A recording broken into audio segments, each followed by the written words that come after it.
Hello, I am Baron Dividus with another video for my TTRPG shelf, and we have now reached the end of my TTRPG book shelf.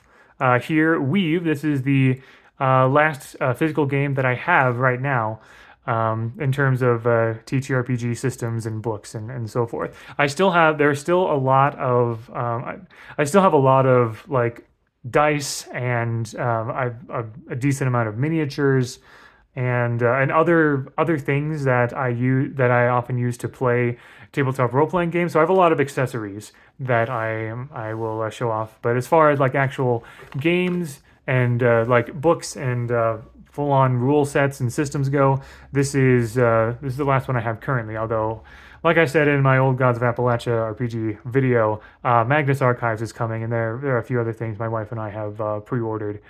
That'll hopefully be coming in the later in 2024. I'm especially looking forward to the Gloomhaven RPG, but I won't really talk about that until I actually have it and I've looked at it myself. So this is Weave. It is in a very nice box, and it basically just has these things here. Um, you can see that we've got six-sided dice. Um, and instead of numbers, we have various symbols on them. We've got so like a fire symbol, a kind of like a cloud symbol, a rock symbol, and so like watery air symbol, an X and a W, like the weave symbol. That's what all these dice have. And here we have a stack of tarot style cards. So like most, and it really is structured like a tarot deck. We've got a low deck which has all of these things of like flame, brook, gale, and stone. Those are the four sort of suits, and they kind of basically you can see there's like various challenges. Challenge, is it just 2 and 3? 2, 3, and 4. Yeah. Flame challenge 2, stone challenge 3, gale challenge 4, that kind of thing. That's what all of these are, and oh, I just noticed like the number of stripes matches the number of the challenge. That's cool. Because that's, oh yeah, and also the number of the number of symbols as well matches. That's neat. Okay. Anyway, so that's the low deck of this, and then the high deck are these beautiful illustrations. They don't correspond to a standard tarot deck, as you can see. Like you won't see the world or the Empress or the Hierophant or something, but you see various other kind of like symbolic kinds of things. You'll notice that's all that's in this box, really. So what even is this game? Is this a card game? Is this a role playing game? Well, it is a role playing game, and this is actually a game that requires an app for. So I'm not able to show you how the app works because I am recording on my phone, and my phone is the one that has the app. But essentially, how this game works is the game master, the I think they call him the storyteller, will have all these cards and everything, and on the app there are various different rule sets and stuff. For example, one of the rule sets, and you can also I think there was a system. They were working on a system where you could make your own like rule set. But there's a rule set, for example, that was like a kids on bikes kind of thing. Like like think Goonies or Stranger Things or whatever, right? And so that kind of system, and people will create characters. So the way that you create characters or also have things happen in the game is you scan these cards with the app, and the app will recognize a card and give you a prompt that matches that card.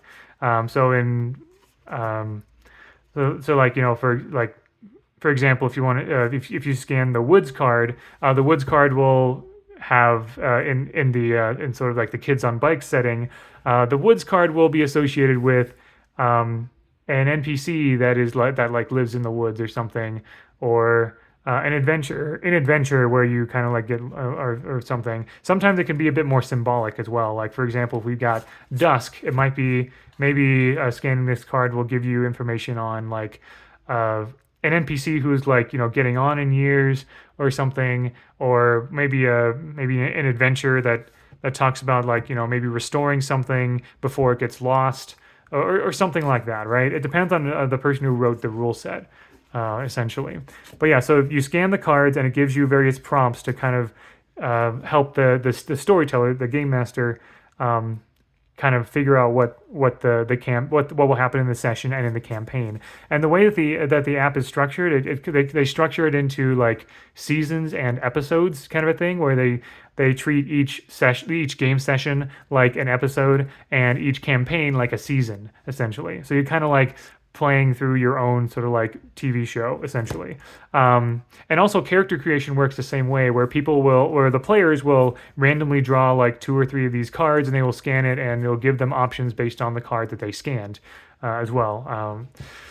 So, in terms of actually playing, like skill checks and whatever, basically, the storyteller will draw one of these cards and say, okay, so this is going to be a brook challenge of 2, and so Flames, Brook, Gale, and Stone are various stats. I think like Stone refers to like your strength and your constitution. Brook is more kind of like, I think like your dexterity and stuff like that, and so on and so forth, right?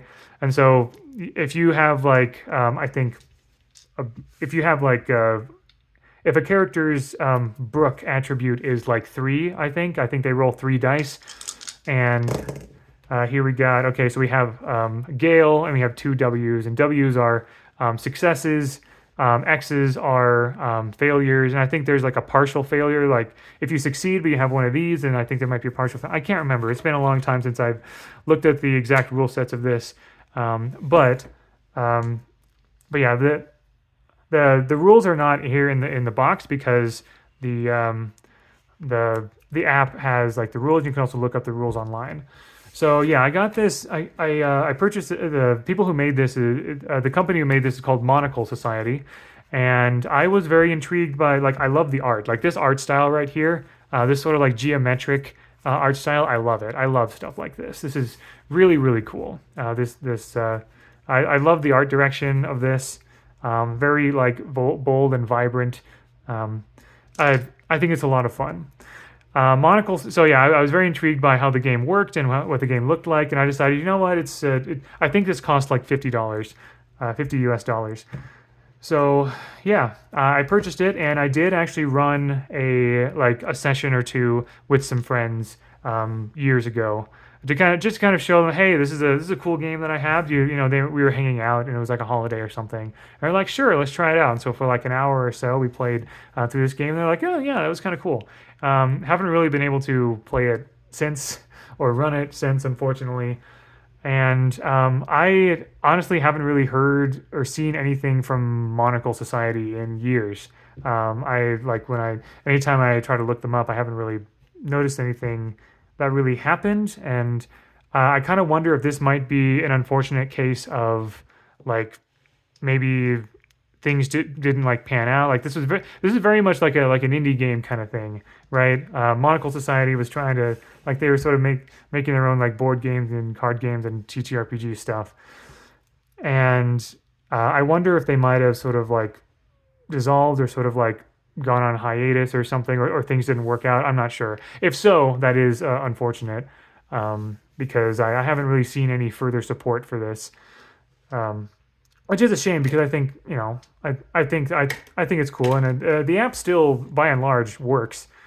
So no complaints from me. I'm grateful that I got this, because it's, if nothing else, if obviously it'd be great if something like